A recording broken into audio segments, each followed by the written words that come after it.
जे मशहूर सियासतदान रसूल बेस्ट पली जे पंहिंजे जेल डायरी में लिखियो आहे त मूंखे जलाल चांडे जो इहो कलाम करके गंढण जूं ॻाल्हियूं यार छड़ण में छा आहे हद खां वधीक पसंद आहे।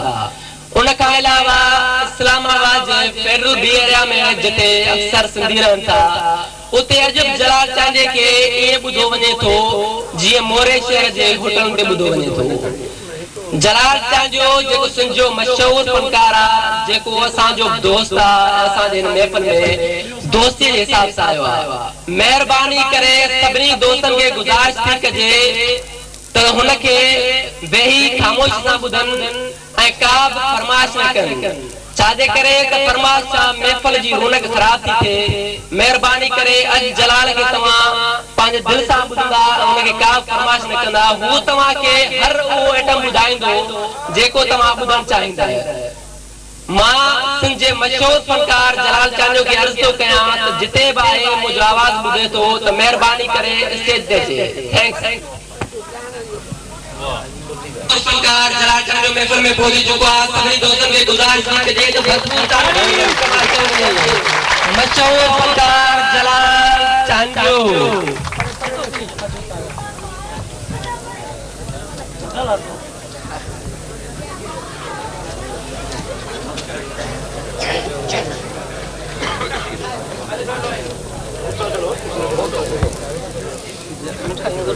तो जाके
सजरम जा सुपरी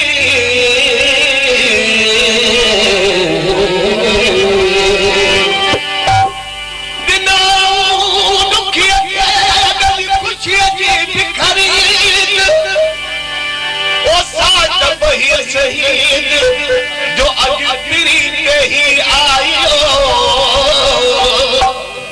हो